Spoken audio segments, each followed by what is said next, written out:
সুপ্রিয় দর্শক, এই যে জাপানি জামব্রেড অথবা বোল্ডার যেটাই বলুন, সেই ফল আজকে ডিসেম্বর মাসের 17 তারিখ 2024 সাল। এই ফলটি আমরা 2-3 দিন আগে হারভেস্ট করেছিলাম, তো পারিবারিক খাওয়ার জন্য ফলটি আমরা এখন কাটা হবে।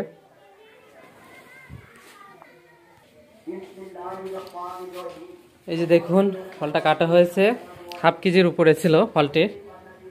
তো আমরা এখন টেস্ট করে দেখাবো কেমন, যদি এর আগে আরেকটি ফল টেস্ট করেছিলাম।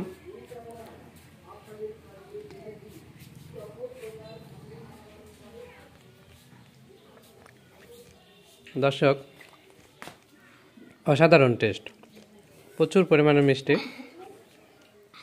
মিক্স মিটার নেই, তাই মিষ্টিতার পরিমাণ বলতে পারতেছি না, প্রচুর মিষ্টি। এই ফুল শীতের মধ্যেও এত মিষ্টতা ড্রাগনে আসলে খুব একটা দেখা যায় না, প্রচুর মিষ্টতা। ধন্যবাদ সবাইকে, আল্লাহ হাফেজ।